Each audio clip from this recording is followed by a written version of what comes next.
Assalamualaikum warahmatullahi wabarakatuh. Perkenalkan, nama saya M. Rahmadi dengan NIM D1A022464 akan menjelaskan penyimpangan dari adat yang lazim dan juga nilai negatif dan juga nilai positifnya.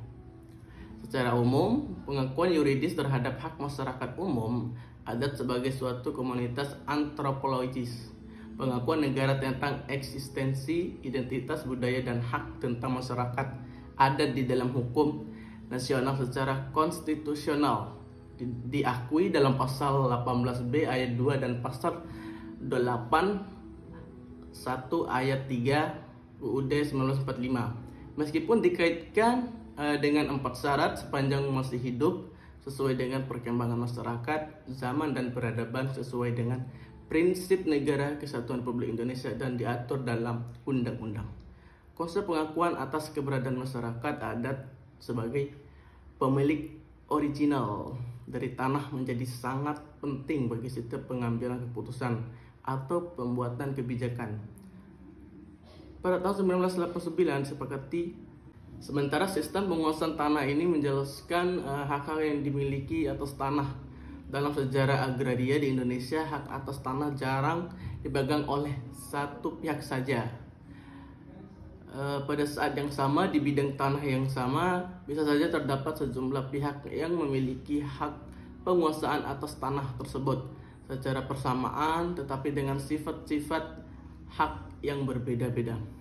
Konflik tenurial yang berdampak pada masyarakat adat diakibatkan dan dimulai oleh kebijakan sektoral. Undang-Undang Nomor 5 Tahun 1979 tentang Pemerintahan Desa adalah awal dari proses pemarginalisasikan hak-hak masyarakat adat.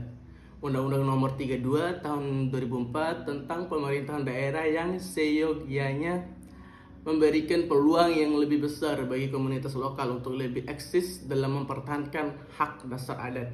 Kenyataannya hanya merupakan ekspektasi kekuasaan dari pemerintahan pusat, langsung lebih membatasi ruang dan gerak bagi komunitas-komunitas adat dalam mewujudkan demokratisasi pengelolaan wilayah adat secara berkelanjutan.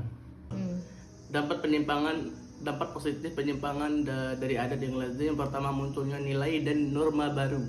Yang kedua, adanya struktur dan hubungan yang baru. Yang ketiga, adanya upaya memperdayakan perempuan dan mewujudkan kesetaraan gender. Yang keempat, terjadinya diferensi struktural.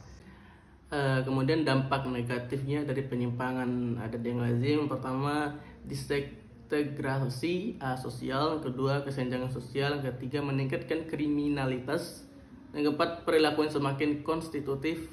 Demikian penjelasan singkat dari saya. Lebih dan kurangnya saya mohon maaf. Wabillahi taufiq wal hidayah. Wassalamualaikum warahmatullahi wabarakatuh.